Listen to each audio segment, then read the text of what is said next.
She said, "Stay home. I'm too embarrassed to introduce you as my boyfriend."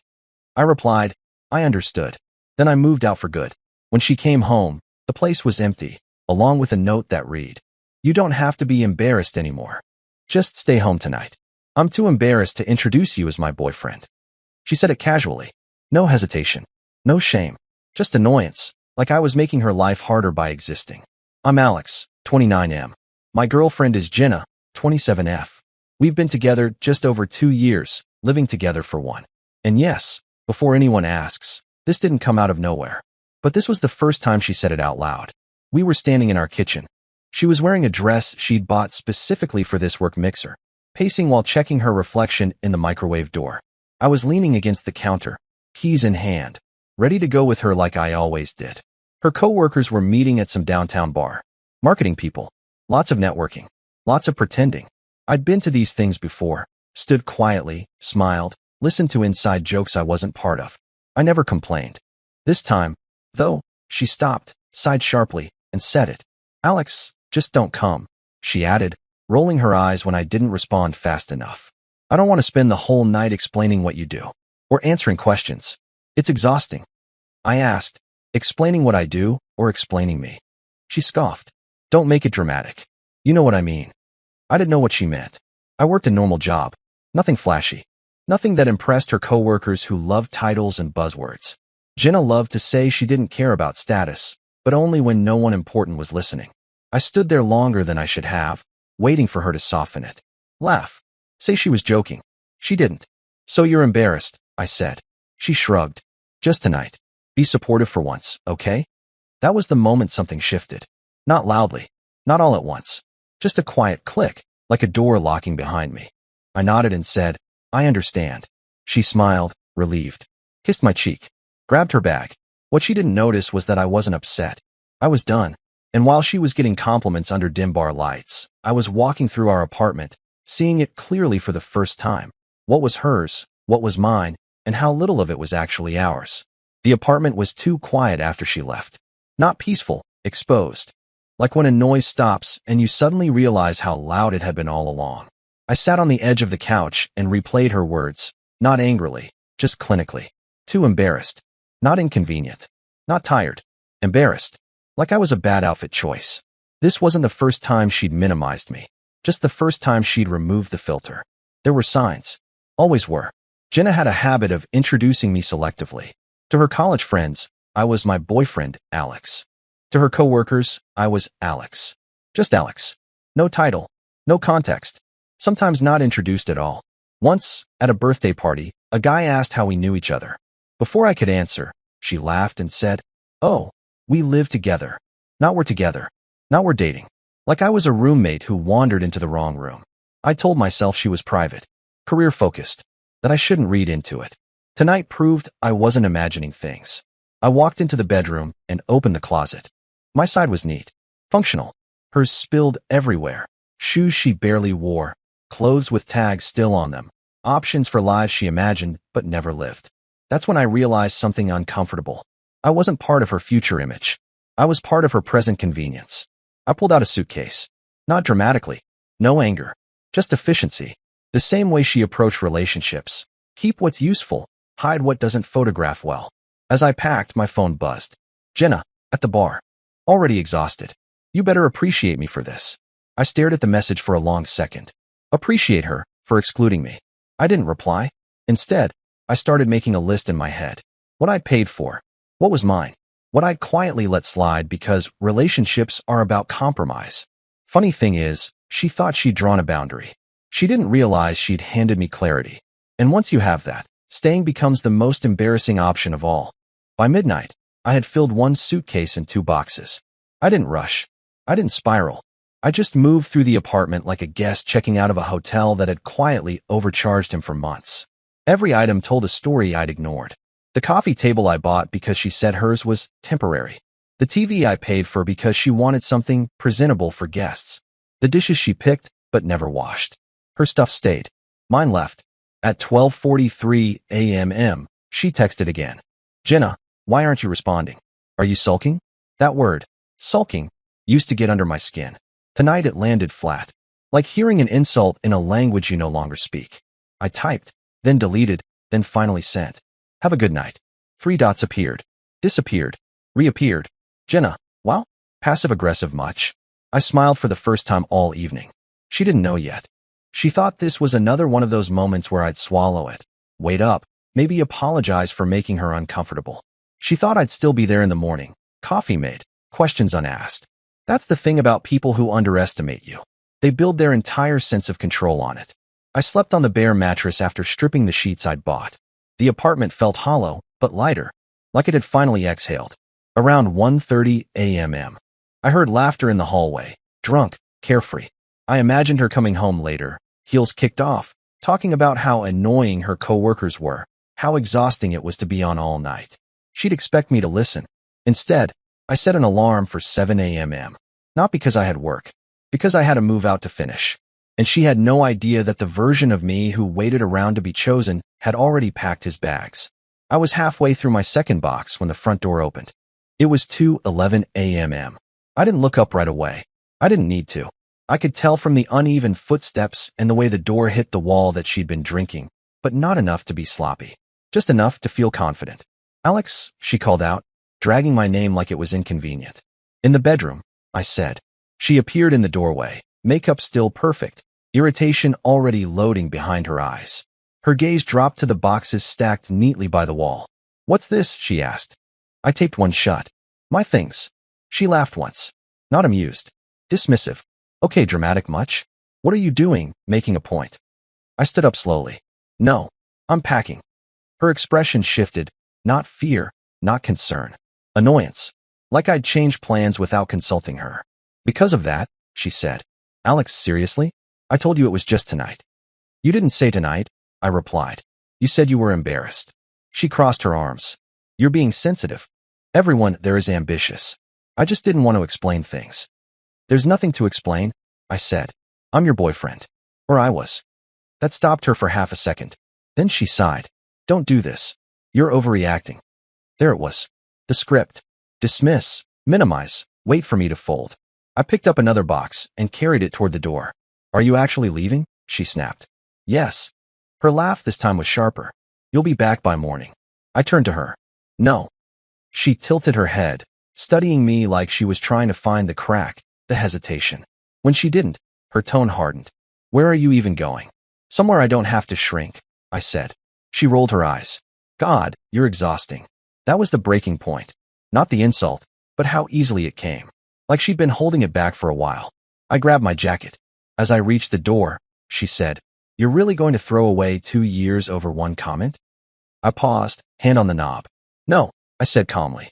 I'm leaving because you already did. And for the first time all night, she didn't have a comeback. I didn't go far that night. Just drove until the city lights thinned and the noise in my head finally shut up. I checked into a cheap extended stay place near the freeway. One of those spots that smells like detergent and old carpet, but asks no questions. At 7:06 a.m., my phone started vibrating like it was possessed. Jenna, where are you? Jenna, are you seriously still doing this? Jenna, Alex, answer me. I let it ring. Took a shower. Drank bad coffee from a paper cup. For the first time in months, my chest didn't feel tight. At 8:12 a.m., she called. I answered. What the hell is wrong with you? She snapped. No hello, no concern. Do you have any idea how insane this looks? I said nothing. You embarrassed me, she continued. I came home and half your stuff was gone. Do you know how that feels? That almost made me laugh. So you are gone, she said, quieter now. Yes. Silence. Then a different tone, measured, strategic. Okay, you're upset.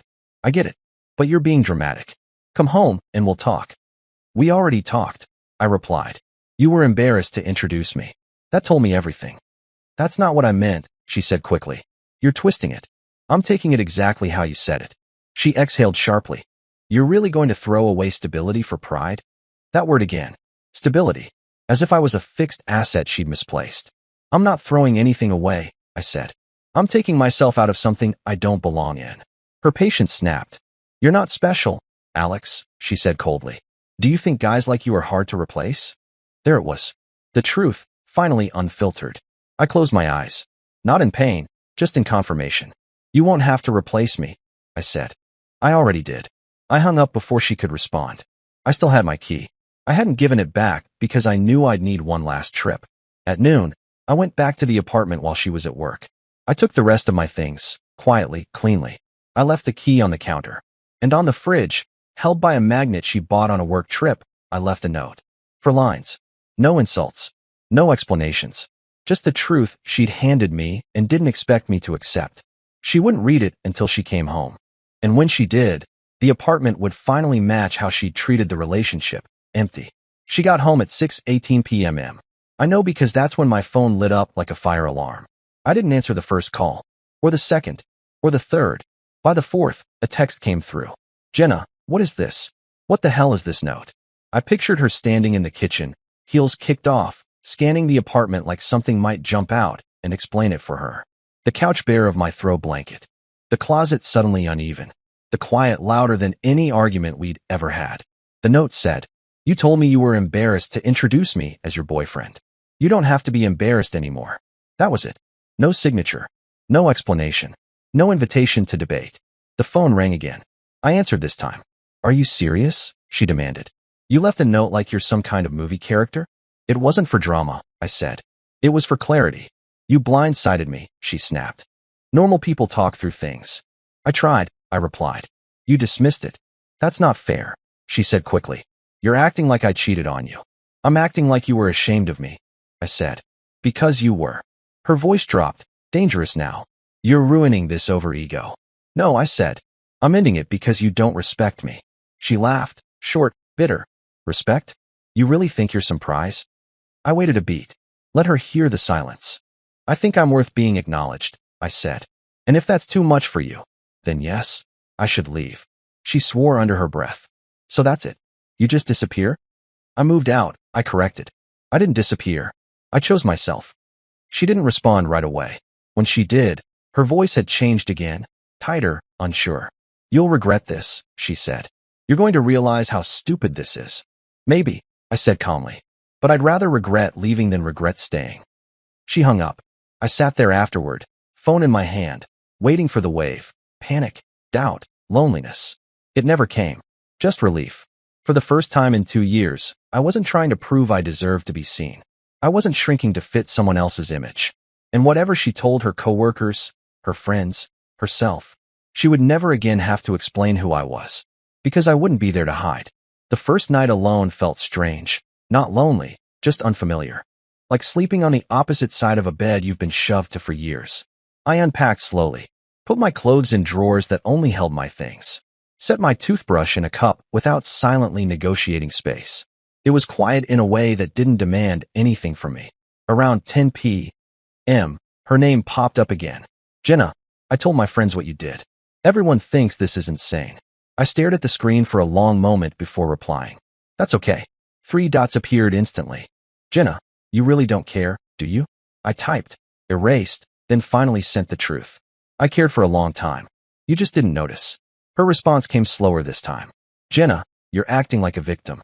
That one used to get me defensive. Tonight, it didn't. I'm acting like someone who listened."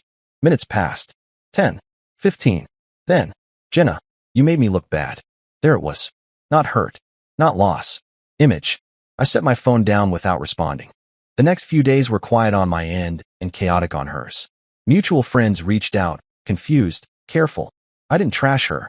I didn't explain in detail. I just said, she didn't want to be seen with me. So I left. Funny how simple the truth sounds when you stop decorating it. On day 4, she showed up at my place unannounced. I hadn't told her the address. She'd figured it out through a friend. She stood in the hallway, arms crossed, scanning the space like she was assessing a downgrade. "This is where you ran off to?" she asked. "I moved," I said evenly. "I didn't run." She scoffed. "You could have talked to me instead of doing all this." "I did," I replied. "You just didn't think I'd act on it." She stared at me, finally realizing something had shifted, that I wasn't trying to convince her of anything anymore. "You really think you're better off without me?" she asked. I held the door open. "I already am." She stood there another second, then turned and walked away, heels sharp against the floor, pride intact, control gone. And for the first time since I'd met her, I didn't feel smaller watching her leave. I felt taller. A week passed. Then another. Her silence didn't mean peace. It meant regrouping. I knew that because on day 10, she posted a photo from that same bar she'd gone to the night she told me to stay home. Low lighting, careful angle, caption about new beginnings and knowing your worth. The comments were full of validation from people who only ever saw her side of things. Someone asked where I was. She replied with a laughing emoji and, "Oh, that didn't work out." Didn't work out. Like a canceled subscription. I felt a flicker of something then, not anger. Disappointment. Not in her. In myself, forever thinking she'd see me as more than something optional. Later that night, she texted again. "Jenna, I didn't mean it like that. You're twisting everything." I waited before responding. "You said you were embarrassed to introduce me as your boyfriend." A pause. "Jenna, you're being literal instead of understanding context. The context was you didn't want me there." Another pause. Longer this time. "Jenna, I just needed space to be myself." That one almost hurt, until I realized what it actually meant. She needed space to be someone I didn't fit into. "Then you got it," I replied. She sent one last message. "Jenna, you're really not coming back, are you?" I looked around my new place. The quiet, the order, the absence of that constant feeling of being tolerated instead of wanted. "No," I typed. "I already left." She didn't respond after that. And that's when it hit me. This wasn't about winning or proving a point or even closure. It was about finally understanding that love doesn't require you to disappear in public so someone else can feel bigger. If being with you makes someone ashamed to say your name, the relationship ended long before you packed your bags. You're just the last one to find out. About 3 weeks after I moved out, I ran into her by accident. Grocery store. Tuesday night. Frozen food aisle. She looked different, not worse, just sharper, like someone trying very hard to look unbothered. When our eyes met, she froze for half a second too long. "Alex," she said, forcing a smile. "Wow, didn't expect to see you." "Hey," I replied. Calm, neutral, no spike in my pulse. She glanced at my basket, then at me, like she was searching for proof I was struggling. "So," she said, arms folding. "You okay?" I nodded. "Yeah, I am." That seemed to irritate her more than anger ever would have. "I've been doing a lot of thinking," she said. "About us." "I figured," I replied. She stepped closer, lowered her voice. "I didn't mean to hurt you. I just needed someone who fit better into my world." There it was again. Fit. Like I was furniture. "I know," I said. "That's why I left." She blinked. "You're not even curious what I mean." "I am," I said honestly. "I just don't need it anymore." Her mouth opened, then closed. For once, she didn't have a script. "You really changed," she said finally. "No," I corrected. I stopped adjusting. That landed. I could see it in the way her jaw tightened. "So this is it," she said. "You're just gone." I thought about the apartment. The note. The empty space she'd walked into. "I didn't disappear," I said gently. "You just didn't want to introduce me." For a moment, something like regret flickered across her face. Not enough to apologize. Just enough to sting. She nodded once. "Take care, Alex." "You too," I replied. As I walked away, I realized something important. She didn't miss me. She missed the version of me who stayed quiet so she could feel impressive. And that version was gone for good. A month later, my life looked quieter from the outside. Smaller apartment. Fewer plans. No one asking where I was or who I was trying to impress. But inside, it was the calm that comes after you stop apologizing for taking up space. Jenna never reached out again. Not directly. I heard things through the usual channels. Mutual friends, half stories, careful phrasing. That she'd told people I was insecure. That I couldn't handle her world. That she was thriving now. I believed her. Because she always had been, just not with me beside her. One night, while unpacking the last box I'd avoided, I found an old photo. Us on the couch, early days. She was laughing. I was looking at her like she was the only person in the room. I didn't feel sad. I felt grateful. Grateful I hadn't begged. Grateful I hadn't argued. Grateful I hadn't stayed long enough to become invisible on purpose. People keep asking if I regret how abruptly I left. If I should have fought harder. If 2 years deserved more conversation. Here's the thing. When someone tells you they're embarrassed to introduce you as their partner, the conversation is already over. They've said the quiet part out loud. All that's left is whether you respect yourself enough to listen. I didn't storm out. I didn't punish her. I didn't try to win. I just moved out. And when she came home to an empty place and a note that said she didn't have to be embarrassed anymore, it wasn't revenge. It was alignment. She got the life she wanted, one where I wasn't standing beside her. And I finally got one where I didn't have to wonder why.